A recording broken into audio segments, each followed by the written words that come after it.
জুলাই গণঅভ্যুত্থানের ১ বছর পূর্তি উপলক্ষে রাজধানী মানিক মিয়া এভিনিউতে ৩৬ জুলাই উদযাপন করা হচ্ছে। দিনের বেশিরভাগ সময় ধরে বৃষ্টি হলেও তা নারী ও শিশু সহ সাধারণ মানুষকে দমাতে পারেনি।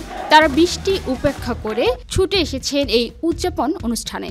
আমার বাচ্চাদেরকে আমার সামনে মারছে। আমি শাহবাগে মরেছিলাম ১৬ আগস্ট থেকে ৫ আগস্ট পর্যন্ত। আমি নিজেও ঘুরে গেছি এখানে, আমার এখানে ঘুরি, আমার এই যে পায়ে ঘুরি, আমার প্রত্যেকটা শরীরের মধ্যে আমার দাগ আছে। সেই জায়গাটা আমরা পাই। তবে ইন্টারিম সরকারকেও কিছু সময় দিতে হবে। যেহেতু ১৬-১৭ বছরে যে দেশটা যে পর্যায়ে চলে গেছিল, যাদের হাতে স্বৈরাচারদের হাতে গেছিল, তো তারা যে অবস্থা করে রেখে গেছে দেশটাকে, ভুল করে তো দেশটাকে বদল করা সম্ভব।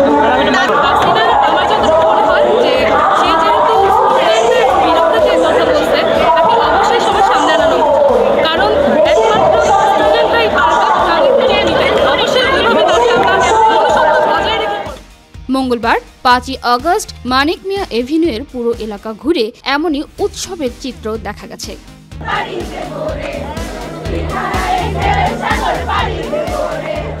অনুষ্ঠান শুরুর সময় থেকে বৃষ্টি শুরু হলো অনুষ্ঠান প্রাঙ্গণ ও এর আশেপাশে এলাকায় শিশু ও নারীদের হাতে জাতীয় পতাকা নিয়ে সর্বর উপস্থিতি দেখা যায়। তারা আনন্দের সঙ্গে এই বিশেষ দিনটি উদযাপন করছেন।